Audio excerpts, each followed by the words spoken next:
बिस्मिल्लाहिर्रहमानिर्रहीम। खातिन हज़रात, मैं हूं अख्तर अब्बास और आप सबको अस्सलाम वालेकुम। ये सेगमेंट है आपके सवालात का।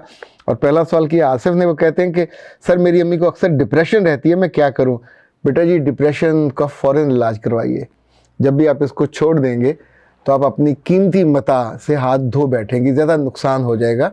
ये जो उदासी है, ये जो बेजारी है, या किसी ख़ास कैफियत में फंस जाना, इसीलिए मैंने पिछले दिनों इस पर बतौर ख़ास बात की थी कि बहुत सारे घरों में ये मसला है, पर हम सोचते हैं अपने आप ये ठीक हो जाएगा। ये अपने आप ठीक नहीं होता। जब जैसे किसी जगह पानी की लीकेज हो तो अपने आप ठीक नहीं होती। किसी जगह भी कोई प्रॉब्लम हो जाए तो अपने आप कैसे ठीक हो जाए, उसको जब तक आप एड्रेस नहीं करेंगे। नुसरत कहती हैं कि सर, गैर ज़िम्मेदार और एक लापरवाह आदमी को किस तरह ठीक किया जा सकता है? मेरे बच्चे, ये दुनिया का मुश्किल तरीन काम है। जो गैर ज़िम्मेदार हो और जो चीज़ों को रिस्पॉन्सिबल ना हो, रिस्पॉन्सिबिलिटी लेता ना हो, ये छोटी उम्र में होता है। अगर आप उस वक्त, मैं बहुत सी माओं को जानता हूँ जो आके बताती हैं कि हम अपने बेटों को किचन में साथ खड़ा कर लेती हैं, बेटा ये पकड़ाना, ये देना। इनफैक्ट आप उसको ओनरशिप देते हो और अपने साथ जोड़ते भी हो। इसी तौर पे छोटे छोटे काम उनके बाकायदा जुम्मे लगते हैं कि तुम ये करो। आप कहते हैं हाय पढ़ता है, हाय इसको ये मसला है, इसको ना कहो। क्यों ना कहा जाए? जब नहीं कहते ना वो जुम्मा लेता है ना काम का, फिर होले होले उसको हड हरामी की आदत बन जाती है। शादी के बाद जो उस बेचारी की किस्मत ख़राब होती है लड़की की, कि जिसके नसीब में वो लिखा जाता है, वो तो फिर आंसुओं से रोती है। पर उस वक्त वो कोई कुछ नहीं कर सकता, क्योंकि आदतें बनती हैं 40 दिनों में और इनको दूर होने में बाज़ दफ़ा 40 महीने लग जाते हैं। पर बदलती तब है जब वो बदलना चाहे और साथ वाले प्लान करके उसको उसकी ज़िंदगी से निकालें। खालिद कहते हैं सर, जो मोहब्बत करता हो, मुखलस हो, लेकिन इजहार ना कर सकता हो, उसको लफ्ज़ों का चुनाव ना आता हो और उसको कोई 5-6 जुमले सिखा दें। मेरे बच्चे, इन गूंगों की मोहब्बत कभी परवान नहीं चढ़ सकती। जो फील ना करता हो, जो कह ना सकता हो, तो उसकी जगह जो कहेगा फिर मोहब्बत वो करेगा। मुझे याद है एक फ़िल्म भी आई थी शबाब के रानवी की, जिसमें जो हीरो है किसी से मोहब्बत करता है, लड़की से, उसकी नुकरानी शायद रानी थी, वो जाती है उससे करती है, रिलेट करती है, ख़त वत लेके जाती होगी, मिलती होगी, तो बाद में उसी के बच्चे की वो माँ बनी थी। इनफैक्ट जो इजहार करेगा तो मोहब्बत फिर उसी के आगे पहुँचेगी ना। आपकी ज़ुबान पे जो आपका दिल की बात है वही नहीं आती, उसको फीलिंग ही आप मेच्योर नहीं कर पाते। तो मैं एक दो दिलचस्प मुझे तजर्बे हुए, लेकिन इस वक्त बात उधर गई तो फिर वो निकल जाएगी। निमरा कहती है सर, प्लाट किसी की मिल्कियत नहीं, अल्लाह ने हमें मुख्तर मुद्दत के लिए लीज पे दिया है। बट लीज पे दिया तो मज़े करो, जितनी लीज है उसको एंजॉय करो। अच्छा जी, ये है मूनलाइट। सर मसला ये है कि एक लड़की का है जो अपने वालिदैन के घर शहजादी थी और उसने बड़ी उम्दा परवरिश पाई, लेकिन ससुराल वाले उसे, उसकी कदर नहीं करते, उसे नीचा दिखाते हैं। तो ये तकलीफ दे सूरत से वो कैसे निकले?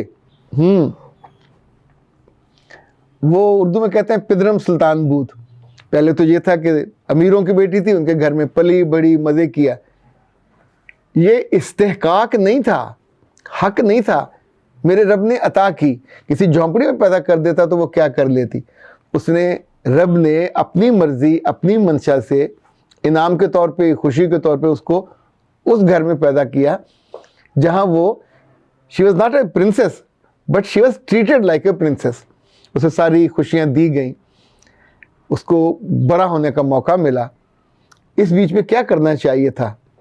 हर उस बेटी को जिसकी माँ बाप बहुत अमीर हों, आसूदा हों, घर, गाड़ियाँ, बिजनेस, मनसब, उनको उस अरसे में अपने आप को उस लेवल पे लाना चाहिए कि सिर्फ माँ बाप का नाम उनकी पहचान ना रहे, वो जो माल दौलत है सिर्फ वो उनकी मजबूरी ना रहे, खुद भी वो इतनी कॉम्पिटेंट हो जाएं।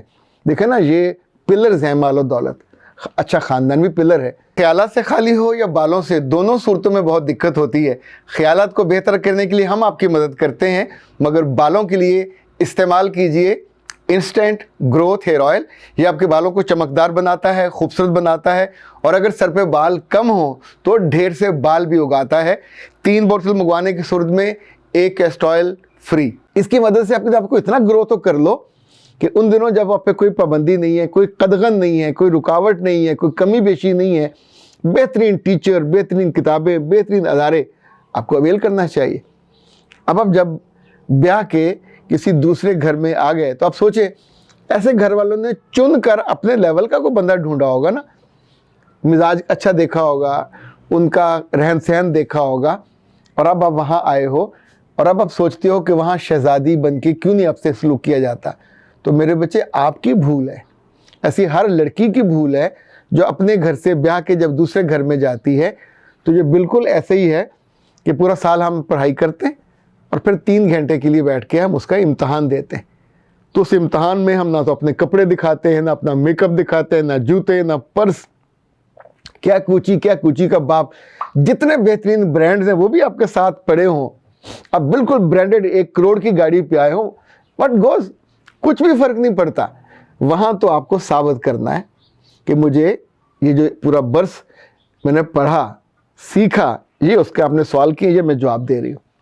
तो जब कोई लड़की ब्याह के अपने ससुराल जाती है तो इतना याद रखिए, वो हालत इम्तहान में होती है, वो हालत पिकनिक में नहीं होती।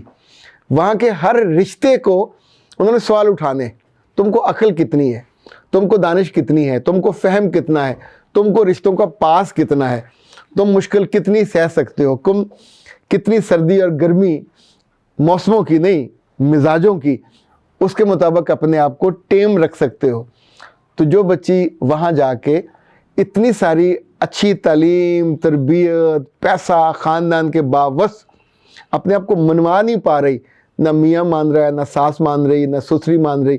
अच्छा, बाद सासों ने कहा हमें ससुरी ना कहा जाए, तो ठीक है, आप बिल्कुल पक्की पक्की सासें हैं, पर जो सासें अच्छी नहीं होती वो तो फिर ससुरियाँ ही होती है ना। ससुरी बात दानों को लग जाती है तो तंग करती है, इसलिए मेरे मुंह से कभी निकल जाता है। तो इसे आप अपने लिए गुस्ताखी ना समझें, हाँ जिनके लिए होती है वो समझ लें, तो कोई हर्ज नहीं है।